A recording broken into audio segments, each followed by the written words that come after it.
সেদিন মনিকা তার ঠোঁটে চুমু খেয়েছে, ছবি কি করে জানলো লামিয়া কি বলেছে তাকে ভেবেই শুকনো ঢোক গেল। লাবিবের এমন ভয় পাওয়া চেহারা দেখে ছবি তেতিয়ে বলল, কি, চেহারার রং পাল্টে গেল কেন এখন? লাবিব ছবির চোখের দিকে তাকিয়ে বলল, দেখ, সেদিন মনিকা জোর করে কিস করেছিল। ও, ওই চুন্নি জোর করে চুমু খেয়েছিল আর আপনি তার স্বাদ তৃপ্তি নিয়ে নিয়েছিলেন, তাই না? বলেই চোখ ভিজে উঠল ছবির। লাবিব ছবির চোখের দিকে তাকিয়ে মনে মনে হাসলো। এখনো সেই আগের মতোই আছে, কিন্তু একটু চেঞ্জ হয়নি। মেয়েটা ভাঙবে তবু মচকাবে না ভেবেই ছবির শরীরের দিকে চোখ দিতেই যেন থমকে গেল লাবিব। শরীরে টাল পেঁচানো, ভেজা চুল থেকে চুপ চুপ করে পানি পড়ছে। লাবিব ঘোর লাগানো দৃষ্টিতে তাকিয়ে আছে ছবির দিকে। সেদিকে ছবির খেয়াল নেই, সে অন্যদিকে তাকিয়ে চোখ থেকে পানি ফেলছে। লাবিব নেশাগ্রস্ত দৃষ্টিতে ছবির দিকে তাকিয়ে আচমকা ছবির গলায় মুখ ডুবিয়ে দিল। আচমকা এমন হওয়াতে ছবি কেঁপে উঠল। লাবিব ছবির গলায় ছোট ছোট চুমু এঁকে দিয়ে গলা থেকে মাথা তুলে দেখল ছবি চোখ বুজে আছে। তা দেখে লাবিব ছবির ভেজা ঠোঁটজোড়া দখল করে নিল। ছবি লাবিবের বুকের কাছে টি শার্ট খামচে ধরতেই লাবিব হালকা হেসে ছবির ঠোঁটে আস্তে করে কামড়ে ধরতেই ছবি চোখ খুলে লাবিবের বুকে ধাক্কা দিতেই লাবিব সরে গেল, বিরক্ত হয়ে তাকালো ছবির দিকে। ছবি রেগে ঠোঁটটা মুছে বলল, আমাকে চুমু খেয়েছেন কোন অধিকারে? লাবিব এবার আরো বেশ বিরক্ত হলো মনে হয়। বিরক্তি দৃষ্টিতে ছবির দিকে তাকিয়ে এক পা দুপা করে ছবির দিকে এগিয়ে যেতে যেতে বলল, আয় দেখাচ্ছি কোন অধিকারে চুমু খেয়েছি। বলে হ্যাচকা টানে ছবিকে কোলে তুলে নিয়ে বিছানায় ফেলে শয়তানি হেসে বলল, my lady, you have become more beautiful and hot than the last time. Chhobi রেগে পাশ থেকে বালিশ তুলে ছুঁড়ে মারল লাবিবের দিকে। লাবিব হেসে বালিশ ধরে পাশে ছুঁড়ে ছবির ওপর শরীরের সমস্ত ভার ছেড়ে দিয়ে আবার গলে মুখ ডুবিয়ে দিল। রাত প্রায় 9টা। ইসলাম বাড়ির হলরুমে বসে আছে ছোট্ট থেকে সবাই। তাদের সামনে মাথা নিচু করে দাঁড়িয়ে আছে আরিফ আর আয়না। আনিসুল সাহেব ছেলের দিকে তাকিয়ে আছে বেশ বিরক্ত হয়ে। বেশ গম্ভীর চোখে তাকিয়ে বলল, একটা বার বলার প্রয়োজন করলেন আমাদের। আরিফ মাথা নিচু করে আছে। রাশেদ সব কিছু সামলে নিয়েছে এবং বুঝিয়ে বলেছে, ওটাই আনিসুল সাহেব তেমন কিছু বলতে পারছে না। পাশ থেকে আজমির সাহেব বলল, বড় ভাই, যা হওয়ার হয়ে গেছে। ওরা একে অপরকে যখন ভালোবাসে তাই মেনে নিন।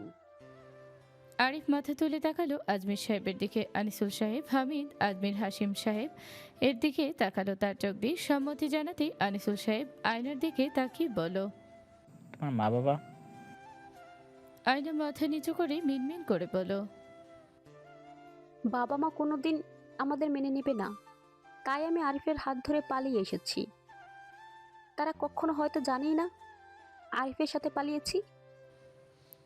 আনিসুল সাহেব দীর্ঘশ্বাস ফেলে বলল, ঠিক আছে, তুমি চিন্তা করো না, পরে যা হবে আমরা সামলে নিব।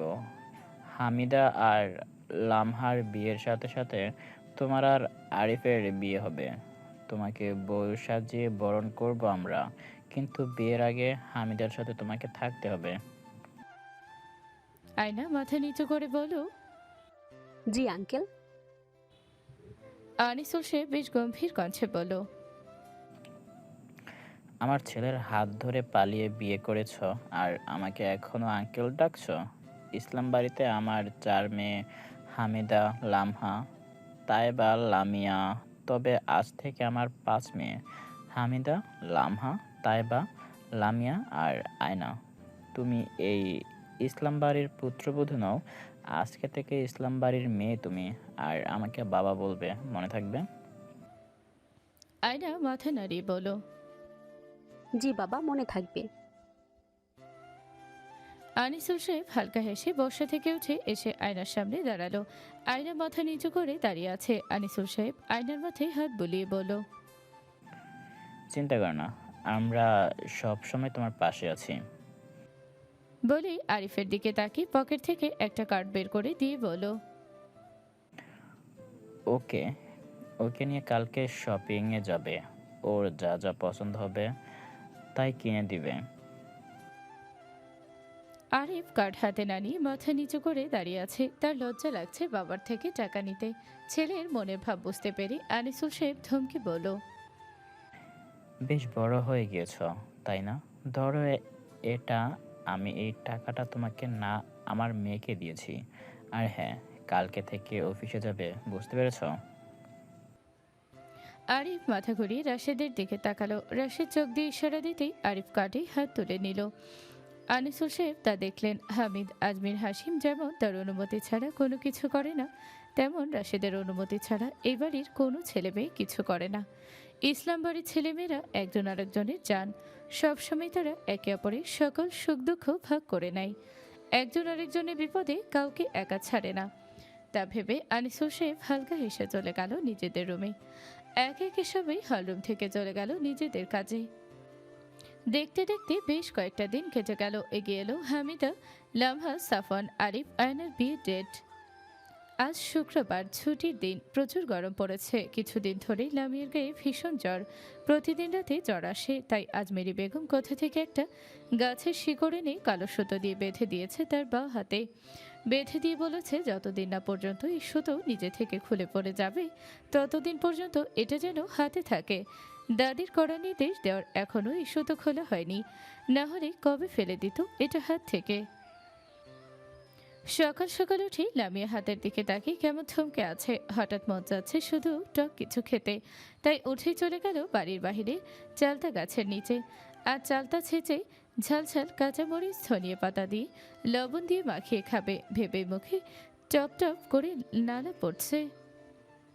উফ, আর দেরি করা যাবে না, তাড়াতাড়ি পারতে হবে। তাই পায়ের জুতো খুলে এক পাশে রাখলো। ওড়নাটা কোমরে পেঁচে বিসমিল্লা বলে কাছে উঠতেই কোথা থেকে শুভ্র লামিয়ার হাত টেনে ছড়ল।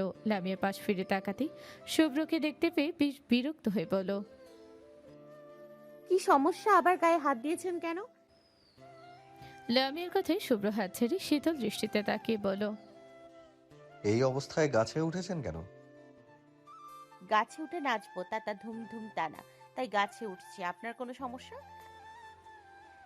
বেশ বিরক্ত হয়ে বলল লামিয়া। নাচবেন ভালো কথা, তবে গাছে উঠে কেন? ভ্রুকুচকে বলল শুভ্র। মন চাইছে তাই। আপনার কোনো সমস্যা?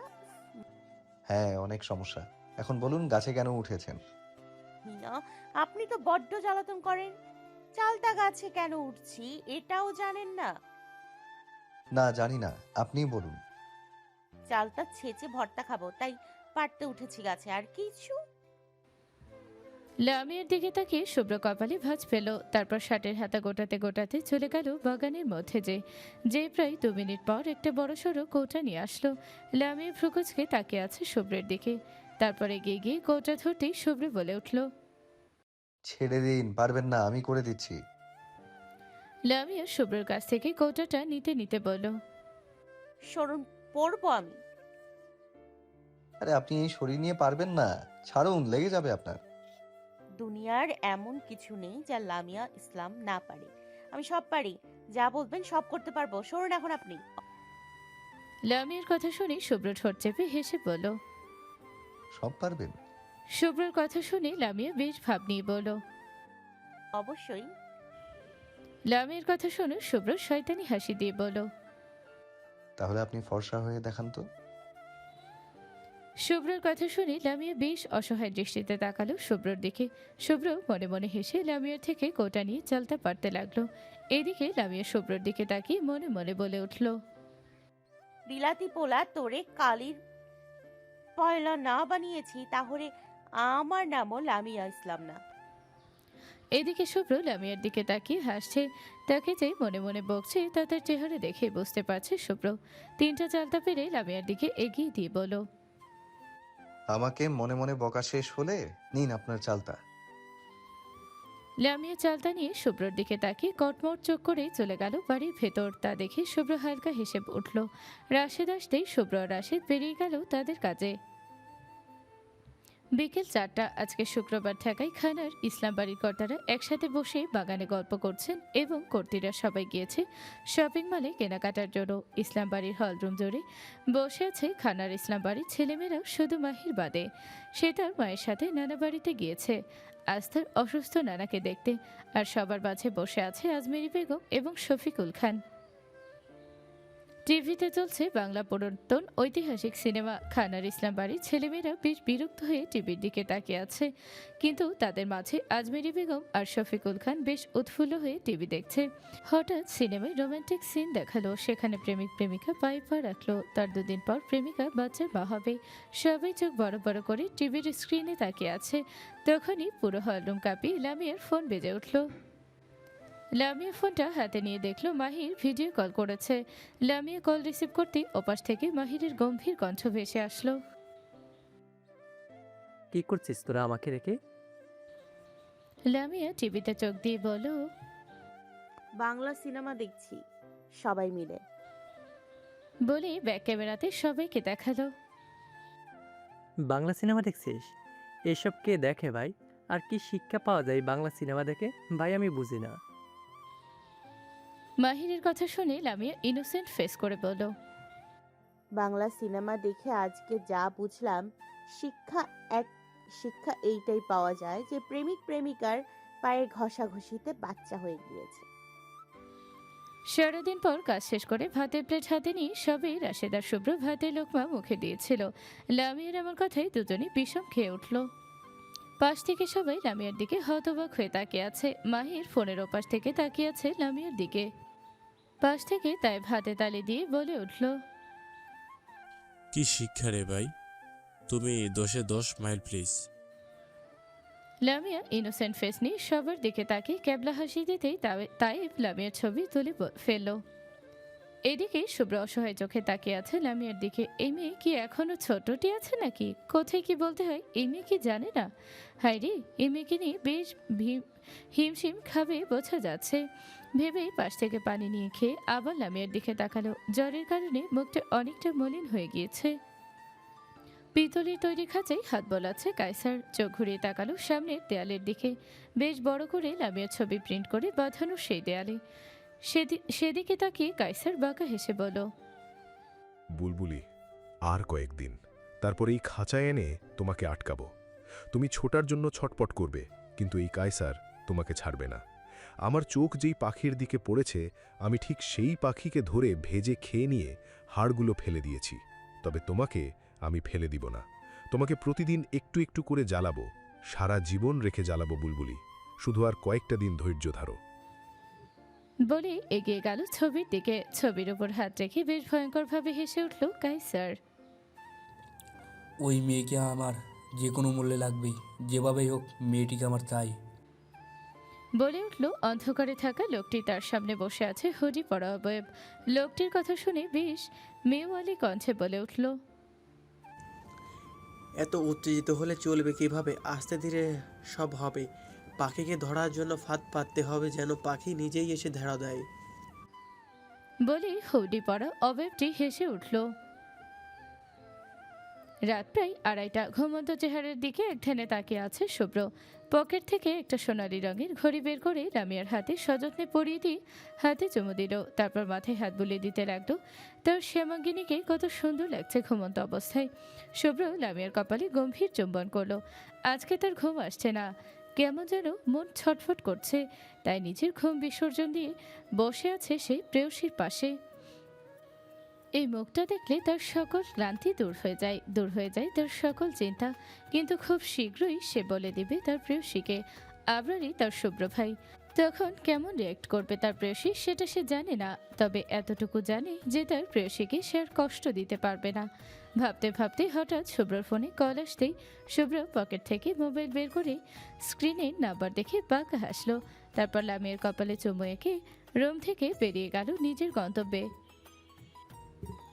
গভীর জঙ্গলের একটা বড় পুরাতন বাড়ির মধ্যে পার্টি হচ্ছে। বড়সড় হলরুমের মাঝে দুটো মেয়ে ভীষণ অশালীন ড্রেস পরে নাচছে।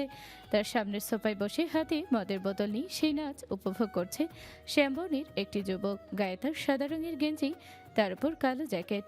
চুলগুলো জেল দিয়ে সজারুর গায়ের কাটার মতো দাঁড় করিয়ে রেখেছে। দু চোখের মণি দুটো কালো কুচকুচে। নাম তার মার্কাস, নামকরা মাফিয়া। তার পাশে বসে আছে তার দলের বিশ্বস্ত 4 জন রিস্কি, মনা, জোজো, মাইলস। গানের শব্দের মাঝে মাঝে তারাও নেচে উঠছে, বেশ জমজমাট হয়ে উঠেছে তাদের নাচের আসর। দোতলা বাড়ির ছাদে কাঠফাটা রোদে বাইনোকুলার্স চোখ দিয়ে সামনে পুরাতন বাড়ির দিকে দাঁড়িয়ে আছে ইন্সপেক্টর অর্জুন সিং। পাশেই দাঁড়িয়ে আছে আরো দুজন কনস্টেবল এবং একটি সিকিউরিটি ডগ। পাশ থেকে একজন কনস্টেবল বলে উঠল,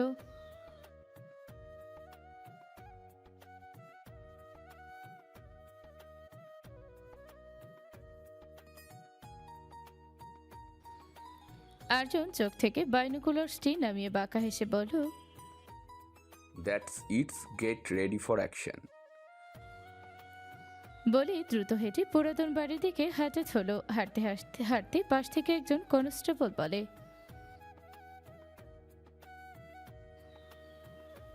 অর্জুন এক বুক সাহস নিয়ে দ্রুত হাঁটতে হাঁটতে বলল, আমরা ব্যাকআপের জন্য অপেক্ষা করে সময় নষ্ট করতে পারবো না, নয়তো আমাদের হাত থেকে মার্কস বেরিয়ে যাবে। বলে পুরাতন বাড়ির সামনে এসে দাঁড়ালো। কোমর থেকে পিস্তল হাতে নিয়ে আস্তে করে বাড়ির ভেতর প্রবেশ করলো। ধীর পায়ে হেঁটে অর্ধেক এসে একটা পুরাতন কাঠের তৈরি দরজা দেখতে পেল। সেখানে কান পাতেই ভেসে আসলো গানের শব্দ। অর্জুন ঠোঁটে আঙুল দিয়ে সবাইকে ইশারা করে চুপ থাকতে বলে পুরাতন দরজায় জোরে লাথি মারতেই দরজা গোল হয়ে ভেঙে সেখানে পা আটকে গেল। পেছন থেকে কনস্টেবলরা বেশ বিরক্ত হয়ে বলে উঠল, অর্জুন নিজের পা বের করার জন্য বেশ ছোটাছুটি করছে। এদিকে দরজা ভাঙার শব্দে মার্কাসরা সবাই দরজার দিকে তাকাতে দেখলো ভাঙা দরজার অংশে কারোর অর্ধেক পা বের হয়ে আছে। তা দেখে সবাই ভ্রুকুচকে তাকালো সেদিকে। অনেক কষ্টে অর্জুনের পা ছোটাতে সক্ষম হয়। তারপর এক মুহূর্ত দেরি না করে দরজা লক খুলে পিস্তল হাতে প্রবেশ করে হলরুমে। পিস্তল মার্কাসদের দিকে তাক করে বলে উঠল, নো বডি মুভস, এসে গেছে অর্জুন সিং। বলে মার্কাসকে উদ্দেশ্য করে বলো, ইন্টারন্যাশনাল ক্রিমিনাল মার্কস, বাংলাদেশে এসে তুমি অনেক বড় ভুল করেছো, কারণ এখানকার পুলিশ আমি, তাই এভরিবডি হ্যান্ডস আপ। বলেই বেশ ভাব নিয়ে পিস্তল ঘোরাতে লাগলো। তার পেছনে দাঁড়িয়ে আছে কনস্টেবল এবং সিকিউরিটি ডগ। তখনই রিস্কি মনা জোজো মাইলস কোমর থেকে পিস্তল বের করে অর্জুনদের দিকে তাক করতেই সিকিউরিটি ডগ ভয়ে মাথা নিচু করে পালালো। তা দেখে কনস্টেবলগুলো একজন আরেকজনের দিকে তাকিয়ে ভয়ে ছোক গিলে আস্তে করে রুম থেকে বের হয়ে দরজা লক করে দিল। পেছন থেকে দরজা লক করার শব্দ শুনে কাউকে না দেখতে পেয়ে অর্জুন ভয়ে ছোক গেল। পিস্তল মার্কাসদের দিকে তাক করে ভয়ে এক পা দুপা পিছিয়ে যেতে যেতে বলল, ক্রিমিনাল যদি সহজে অ্যারেস্ট হয়ে যায় তাহলে আমি এনকাউন্টার করি না। বলেই দরজার সামনে দাঁড়িয়ে দরজা খোলার চেষ্টা করতে লাগলো। দরজা খুলতে না পেরে ভয় ভয়ে আবার বলো, তাই ভালো, এটাই হবে। তোমরা তোমাদের পিস্তল ফেলে দাও, নয়তো আমি গুলি করে তোমাদের বুক ঝাঁঝরা করে দেব। বলেই দরজা থাপড়ে কান্না জড়িত কণ্ঠে চিৎকার করে বলো, কে আছো, তাড়াতাড়ি করো, দরজা খুলো। মার্কাস অর্জুনের দিকে পিস্তল তাক করে বলল,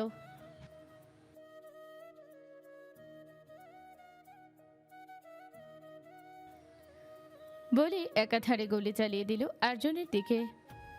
রিস্কি জোজো মাইলস তাকে ধরে বারান্দা থেকে সোজা ছুড়ে মারতেই অর্জুন কাদের মধ্যে যেয়ে পড়ল। কনস্টেবল দুটো স্যার স্যার বলে দ্রুত অর্জুনকে তুলতে অর্জুন বলে উঠল, হারামজাদাগুলো তাড়াতাড়ি হাসপাতালে নিয়ে যা, নয়তো আমি এখানেই মারা যাব। কনস্টেবলগুলো আর কিছু না বলে অর্জুনকে ধরে গাড়িতে উঠিয়ে রওনা হলো হসপিটালের দিকে। ইসলাম আর খান বাড়িতে খুশির আমেজ। আর দুদিন পর বাড়িতে বিয়ে। বাগানে বসে ছবি ল্যাপটপে কাজ করছিল। হঠাৎ বাড়ির গেটের সামনে দুটো বাইক থামতেই ছবি আর চোখে সেদিকে তাকিয়ে আবার ল্যাপটপে মনোযোগ দিল। দারোয়ান গেট খুলে দিতে দুটো বাইক ভেতরে প্রবেশ করলো। ছবি আবার ল্যাপটপ থেকে চোখ সরিয়ে তাদের দিকে ভ্রু কুচকে তাকালো। তখনই বাইক থেকে নেমে হেলমেট খুলে দাঁড়ালো ইমন আর ইভান। ছবি তা দেখে ল্যাপটপের শাটার নামিয়ে উঠে দাঁড়ালো। ইমন আর ইভান চোখ ঘুরিয়ে ছবির দিকে তাকাতেই দাঁত কেলিয়ে হেসে দৌড়ে ছবিকে জড়িয়ে ধরতেই ছবি দ্রুত সরে গেল। তা দেখে ইমন আর ইভান ভ্রুকুচকে দাঁড়ালো। বিয়ের উপলক্ষে 2 দিন আগে এসে উপস্থিত হয়েছে তারা, কারণ লামিয়া তাদের দ্রুত আসতে বলেছে। কিন্তু হঠাৎ লামিয়ার এমন ব্যবহারে বেশ অবাক হলো। তাদের বোন তো এমন না, দেখা হলেই তো গলা জড়িয়ে ধরে সবসময় তাকে আজকে কি হলো। হেই ইমন, ইভান, আপনি এখানে?